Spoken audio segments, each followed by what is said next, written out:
వైజాగ్ నుంచి సిటీ నుంచి భోగాపురం చేరడానికి 2 గంటలు బట్టి ఆ నుంచి 2 గంటలు 3 గంటలు బట్టి ఆ నుంచి మళ్ళీ ఫ్లైట్ గంటన్నర వెయిట్ చేసి ఎక్కుతాం. దానికంటే వందే భారత్లో ఎక్కితే 4 గంటల్లో మేము విజయవాడ దిగుతాం. విజయవాడకు పోవాలంటే భోగాపురం పనికిరాదు, ఇదే బెటర్, వందే భారత్ బెటర్ అని తనే కామెంట్ చేశాడు. మీ పార్ట్నర్ వైఎస్ఆర్సీపీ వాళ్ళు కాదనింది. అప్పటికన్నా వెలగాలి కదా, నువ్వు పార్ట్నరు ఎన్డీఏలో, చక్రం తిప్పే పార్ట్నర్, స్టీరింగ్ మీ చేతిలోనే ఉంది, సెంట్రల్ కౌన్సిల్కు మొత్తం మీరే గైడెన్స్ ఇస్తా అంటారు చంద్రబాబు నాయుడు గారు. జగన్మోహన్ రెడ్డి గారు తెచ్చిన ప్రాజెక్టు పోనీ అదేమైనా దాచిపెట్టుకుంది కాదు, గడ్కరీ గారే ఓపెన్ గా చెప్తున్నారు, ఆ రోజే చెప్పాడు. ఇంత జరిగినా దాని గురించి పట్టించుకోలేదు. కనీసం ఈ రోజైనా దాని అవసరం ఉంది, ప్రధాని గారి సమక్షంలో మాట్లాడుతున్నప్పుడు అలాంటివి మాట్లాడాలి. ఏదంటే అయ్యా అంతా బాగానే ఉంది, ఎయిర్పోర్ట్ బ్రహ్మాండంగా వచ్చింది, కొంచెం మాకు అప్రోచ్ కూడా ఇది ఉంటే బాగుండేది అని కనీసం ఈ రోజు కూడా ప్రస్తావించాలా. వాళ్ళ కొడుకు ఏదో అర్థమైందా రాజా అన్నాడంటే, ఎవరినన్నా తెలియట్లే కానీ మరి లోకేష్ ఆయన అన్నాడని అన్నారు, నేనైతే వినలా. అన్నాడా? మరి ఎవరిని అంటున్నాడో అర్థం కావట్లేదు. ఏ స్టేజ్ మీద ఉన్నాను అనుకుంటున్నాడు,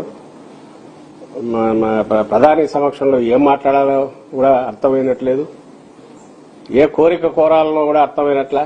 అక్కడ కూడా లోపలైతే తనుకొని వస్తుంటుంది అనుకుంటా. ఎట్లా అట్లా జగన్మోహన్ రెడ్డి గారిని ఎట్లా తిట్టాలని ఉంటుంది. స్టేజ్ దొరికితే అదే వాళ్ళకు చేతున్నారు.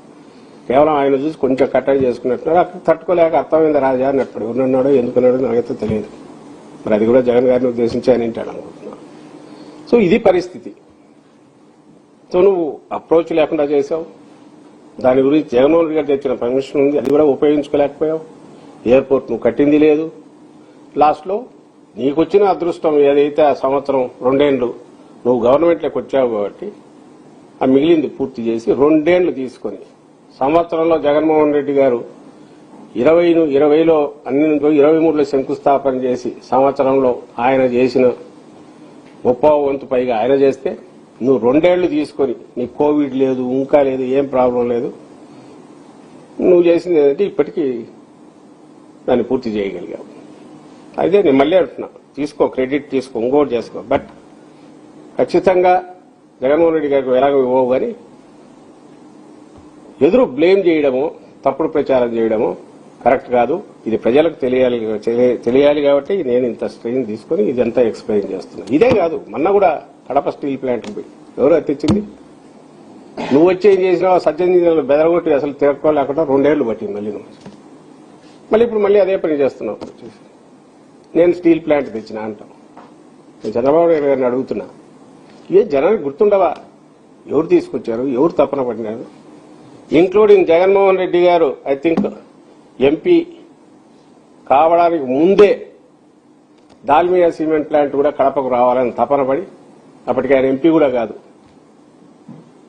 దానికోసం ఎవరు పర్సనల్ గా ఇండివిజువల్ గా ఇది చేశారంటే జగన్మోహన్ రెడ్డి గారు. తను రాజశేఖర రెడ్డి గారు అప్పుడు సీఎంగా ఉంటే ఆయన్ను ఒప్పించి దాల్మియాను వాళ్ళను మాట్లాడి జిల్లాకు అది అవసరం, ఓ సిమెంట్ ప్లాంట్ వస్తే బాగుంటుందని తాను అప్పటికి తప్పన పడినాడు. అప్పటికి ఇంకా ఆయన ఏది కాదు, రాజకీయ నాయకుడుగా ముఖ్య రాజశేఖర రెడ్డి గారి కుమారుడుగా పులివెందల పార్లమెంటు అవన్నీ తిరుగుతూ ఉండేవాడు, యువ నాయకుడుగా ఉండేవాడు. అప్పుడే తీసుకొచ్చాడు. ఏం దాని గురించి ఎక్కడ ఆయన చెప్పుకోవట్లే గర్వంగా. భారతీయ సిమెంటు జిల్లా కోసం తను స్వయంగా తీసుకొచ్చాడు, దాల్మియాతో పెట్టించింది ఆయనే పెట్టించాడు.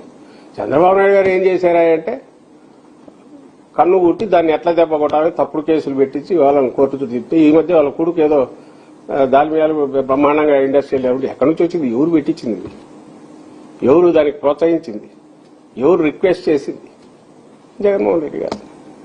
రాజశేఖర రెడ్డి గారు బ్రహ్మణి స్టీల్ వస్తే దాన్ని కొట్టేశారు.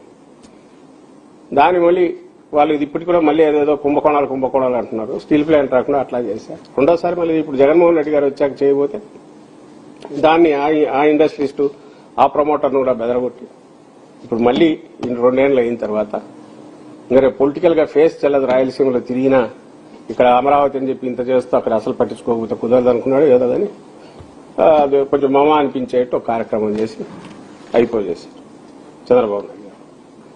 ఇది ఆయన వైఖరి. మరి ఉత్తరాంధ్రకు తీసుకుంటాం, ఉత్తరాంధ్రకు ఏం చేశాడని ఆయన జగన్మోహన్ రెడ్డి గారు చెప్పడానికి ఇంత చిట్టా ఉంది.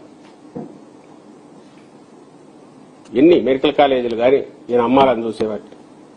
అలాగే కిడ్నీ వీటికి సంబంధించి శాశ్వతంగా దాని నుంచి విముక్తి చేయడానికి రీసెర్చ్ సెంటర్తో పాటు పర్మనెంట్ వాటర్ సప్లై దీన్ని చేయడం కానీ ఆయన చేసినవి నీ జగన్మోహన్ రెడ్డి గారు చెప్పుకుంటూ పోతే చాలా వస్తాయి. అది ఇప్పుడు దీనికి సందర్భం కూడా కాదు. చంద్రబాబు నాయుడు గారు ఏం చేశారు? వైజాగ్లో 30,000 కోట్ల రూపాయల విలువ చేసే భూములు 99 పైసలు వీటికే కాబట్టి నాకు తెలిసి 100 కోట్లు 200 కోట్లు వస్తాయి మొత్తం కూడితే. అప్పనంగా మొత్తం దోచిపెట్టినట్టు ఇచ్చాడు. ఒక్క తన బంధువు లోకేష్ కో బ్రదర్ ఎంపీ భరత్కే ఎంతది 55 ఎకరాలు 5,000 కోట్ల విలువ చేసే భూమి 100 కోట్లకు తక్కువ చేయదు. అలాంటి భూమి అది అప్పనంగా ఇచ్చేశాడు. అది పూర్తి చేశాడు.